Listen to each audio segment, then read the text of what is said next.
لكي نجدد العهد للشهداء وعوائل الشهداء بأننا سارون في الدرب إلى آخر نقطة من دمنا.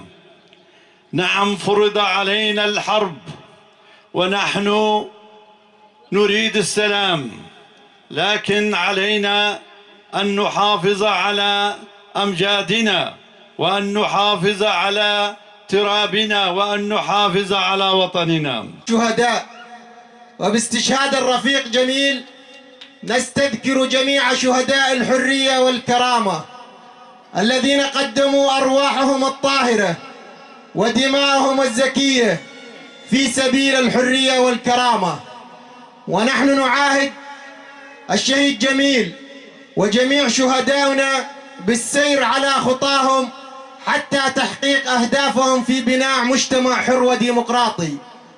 وما دامت الشهادة سلاحنا فالنصر حليفنا، والوطن الذي لا نحميه لا نستحق العيش فيه. قاسيجي زورو زحمتي چقاسيجي كشتن طالان كرن لي دستبكا شورشه حتى رجا إيروجي موكي قالي هرمي قو دستبكا قوتن بهارة عربية لي مخابن بهارة عربي تشبسري دولة عرب عكر بهارة عربي عرب حمجها فقد كرن لي ما خطا سياقت خطا براتيا قلا خطا يكيتيغو ام بهفرا في شري في طالان كرن ام سرخوا ام هلينن سياسة قريش قو سلمتين مشاندني إش حما آليافا إش حما دولتافا هر كسي خوازي مش خوالا بخي غلام لي ماجي قد أما خطا ما سيسيها خطا ماجي سيسيها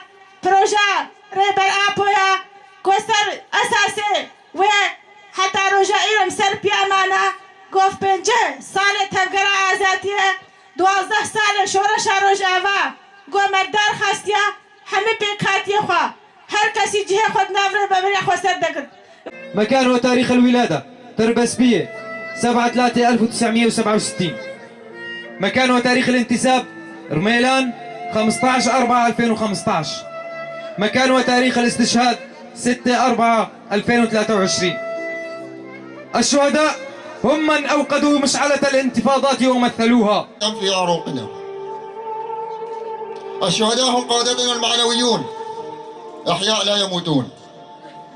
منذ عام 2011 قامت ثورة رجافان مجيدة لتحرير الأرض والعرض من التنظيمات الإرهابية، وقامت هذه العائلة وبيت الكرم والجود والأصل الطيب ليلبوا نداء الحرية والشعب.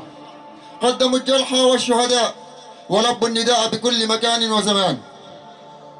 ومنذ عام 2011 حتى اليوم قدموا 4 شهداء، وهم يقدمون حتى الآن وأعطوا القسم جميعا، الكبير والصغير، بأن يبقوا على طريق الشهيد مظلوم دوغان والشهداء جميعا.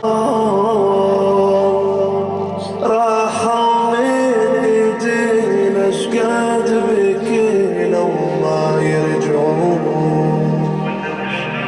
واللي عشنا بهوانا